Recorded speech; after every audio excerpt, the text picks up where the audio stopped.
السلام عليكم. دونك حبيت ندير هاد لا فيديو. تفكرت اون هيستوار صرات لي لواحد صاحبي، une ancienne connaissance. En même temps, je donne un autre conseil pour les gens qui veulent venir étudier ici à Montréal, au Canada.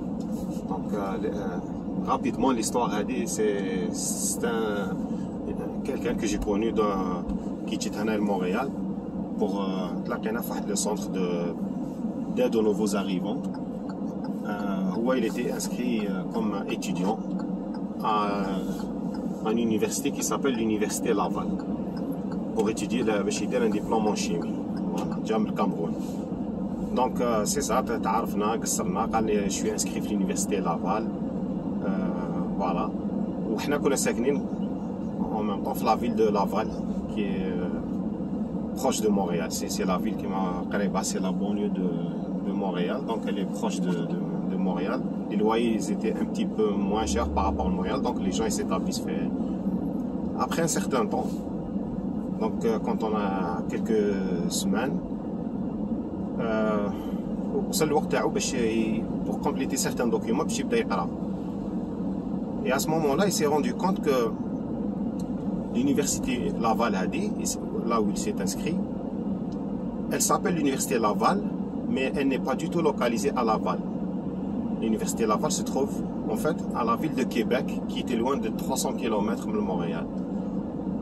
Donc et là il s'est rendu compte qu'il a fait une erreur, parce que lui il s'est établi à Laval en sachant que l'université Laval se trouvait là. Donc c'est une erreur, une erreur d'immigrant, c'est normal. Et la vidéo c'est juste pour vous dire qu'il faut être précis les informations que vous cherchez ou les inscriptions que vous faites. À Montréal, il y a une ville de Laval, mais il y a une université qui s'appelle l'université de Laval, c'est juste son nom. Mais elle est localisée à Québec, la capitale de la province du Québec. Donc, il faut faire attention quand vous faites des inscriptions, il faut s'assurer de l'adresse de l'université, où il y a exactement, malgré qu'elle s'appelle Université de Laval, mais elle se trouve à Québec. Donc, il a perdu du temps, parce qu'il a fallu déménager. C'était trop tard pour lui, donc il fallait qu'il déménage à la ville de Québec. Donc c'est ça le conseil que je voulais donner. Par exemple, à Montréal, bon, sur la ville de Longueuil, qui est aussi limitrophe à la ville de Montréal, il y a un autre campus, une autre université qui s'appelle l'université de Sherbrooke. C'est son nom, mais elle est localisée pratiquement à Montréal, le métro. Alors qu'il y a une ville qui est loin de Montréal de 200 km à peu près, qui s'appelle la ville de Sherbrooke. Donc un étudiant algérien, il s'inscrit, il risque de faire la même erreur. Il s'inscrit à l'université de Sherbrooke en pensant qu'elle se situe à la ville de Sherbrooke, et il a un loyer à Sherbrooke. Finalement, il se retrouve à Montréal. Donc, il faut faire attention. Il y a la ville de Sherbrooke, il y a la ville de Laval, il y a la ville de Montréal, c'est des villes. Mais l'université, elle peut porter un nom. On a l'université McGill, qui est l'université, par exemple, de Montréal, qui est située à Montréal. Il y a aussi l'université de Sherbrooke, mais qui est située à Montréal. Mais aussi, il y a la ville de Sherbrooke, où il y a aussi des universités à Sherbrooke, qui ont d'autres noms que je ne connais pas, mais... Donc il faut faire attention quand tu fais une inscription ou là tu cherches une université, il faut s'assurer son nom et son adresse. L'adresse, elle peut s'appeler Université de Sherbrooke, mais elle est située à Longueuil, pas à la ville de Sherbrooke. Il faut faire attention, Fidji. Donc voilà, c'était une histoire que je voulais vous partager. Aussi, bon, un petit conseil Tani pour les gens qui viennent étudier ici. Mais donc, ce qu'on appelle, probablement il y en a qui le savent, les démarches d'inscription, il y en a qui ne le savent pas. Moi, quand je suis arrivé ici, moi je ne savais pas qu'il y avait le programme, parce que bon, au début j'ai pas eu beaucoup d'aide par rapport à des gens que je connaissais, des amis ou là, j'ai pas eu beaucoup d'aide, donc j'ai dû me débrouiller par moi-même. Qu'il y a des informations à la relais, c'est pour ça que je me suis dit je vais les partager avec vous. Par exemple, les programmes prêts et bourses qu'ils donnent au Québec, surtout pour les résidents, quand tu t'inscris, il y a un programme de prêt et bourse. Donc, il y a pour financer tes études, parce que les cours ne sont pas gratuits. Donc, pour un résident, c'est à peu près 300-400 dollars par cours. Pour les pour les étudiants étrangers, c'est beaucoup plus cher. Je ne sais pas exactement cher, mais bon, je donne des informations comme générales. Après, vous cherchez le détail auprès de l'université ou l'Emploi Québec, c'est quoi mais il y en a des informations générales, pas que d'après mon expérience. Donc, un programme prêt et bourse, au lieu que tu payes de ta poche, par exemple, le cours qui coûte 400 dollars pour un résident, il y a un programme du gouvernement provincial de Québec. Il y a une partie, une bourse qui va être, c'est comme de l'argent, c'est comme un don du gouvernement gratuit que tu vas prendre, tu ne vas jamais rembourser. Il te donne une partie en prêt que tu dois rembourser. Ce prêt se fait à travers la banque. Bon, bien sûr, si jamais tu payes pas, tu rembourses pas le prêt après tes études, c'est sûr qu'il y a des frais d'intérêt, des intérêts qui vont être calculés. Donc, moi, par exemple, au début, quand j'ai pris ce programme, qu'est-ce que j'ai fait? J'ai pris juste le montant de la bourse que j'ai dépensé pour mes cours et le prêt, parce que coûte de en même temps. Donc, le prêt, ce que j'ai fait, je le mettais de côté, je ne le consommais pas. Parce que je ne voulais pas l'utiliser et je ne voulais pas payer des intérêts. Donc, après que mettre les études, j'ai pris le même montant juste à la fin des études et j'ai remboursé le prêt.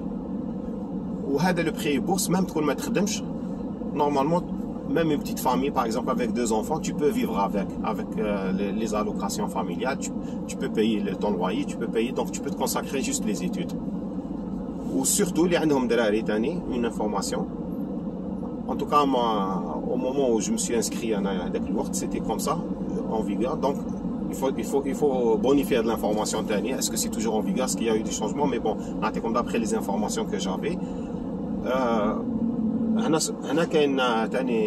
un critère qu'on appelle la bourse et le prêt et tout ça. Il faut que tu sois réputé temps plein. C'est-à-dire que tu prends 4 cours par session.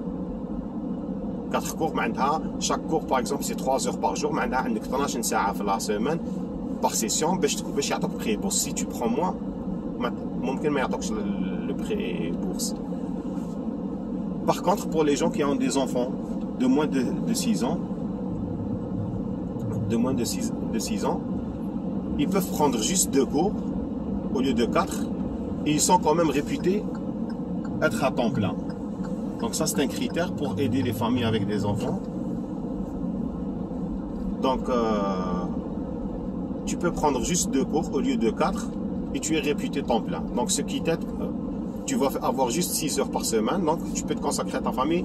Le gouvernement a quand même le prêt et bourse comme si tu étais réputé temps plein. Donc c'est un critère qui te permet, bien sûr tes études vont prendre plus de temps, mais quand même tu as le même montant que Wahed les mains de l'arrêt. Donc tu vas étudier moins pour consacrer ton temps à ta famille, à tes enfants. Donc ça pourrait être une information qui... Moi, l'information, je ne l'avais pas eue au début, donc je ne connaissais pas. Sinon, j'aurais pris d'autres, mais bon, coach chez Belmecto. Donc voilà, je voulais partager avec vous ces 2 petites informations. En même temps, on a une petite balade dans la ville où nous sommes, pour voir un petit peu l'ambiance du Canada. Là, il fait moins de 10 degrés.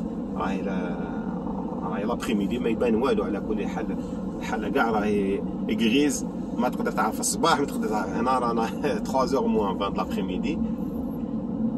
En même temps, c'est une vidéo qui تعطيك un aperçu des quartiers quand même résidentiels assez récents. C'est un petit peu هنا رانا en dehors de Montréal, donc c'est رانا في la rive nord. Donc تعطيك un petit peu un aperçu كيفاش مع la neige et tout, mais bon, il y a de belles maisons, donc des belles maisons. C'est un quartier quand même récent, quelques années les constructions, donc mais il va la neige, mais c'est quand même beau à voir. Donc je voulais vous partager ça. Et voilà, les 2 petits conseils. Si jamais comme des questions un peu plus précises ou là un peu vous cherchez des informations qu'on a même différentes par rapport aux études, par rapport à n'importe quoi, اللي نقدر نعرفها ولا تقدر تخلي لي un commentaire ou la question تاعك في les commentaires نقدر نقراها si j'ai des réponses là, ou bien s'il y a beaucoup de questions qui se ressemblent, je pourrais faire une vidéo, ou sinon je pourrais te répondre carrément par exemple dans les commentaires, ou là نقدر نعطيك un conseil ou نعطيك l'idée تاعي comment je vois la chose, parce que تقدر تروح تسقسي ailleurs ou يعطولك d'autres idées ou là d'autres informations peut-être différentes de ce que je te donne. انا ما رانيش كيما نقولوا اكسبير. moi je te donne d'après mes connaissances, d'après mon vécu هنايا في Montréal. عندي presque 10 ans maintenant que je suis ici. Donc j'ai vécu des choses ملاح وماشي ملاح. كي تجيني نيدي هكذا je peux la partager. بالك تنفعك بالك ما تنفعكش. الا نفعتك طون ميو، الا ما نفعتكش سي با بروبليم. moi si je fais cette vidéo c'est لو كان تنفع واحد في الألف c'est toujours ça. si تنفع juste une personne je serai content. Voilà, c'était un petit peu le partage du jour. Donc كيما قلت لكم n'hésitez pas خليو لي كومونتير ولا كاش كيسيون que je peux vous aider. والسلام عليكم ورحمة الله وبركاته.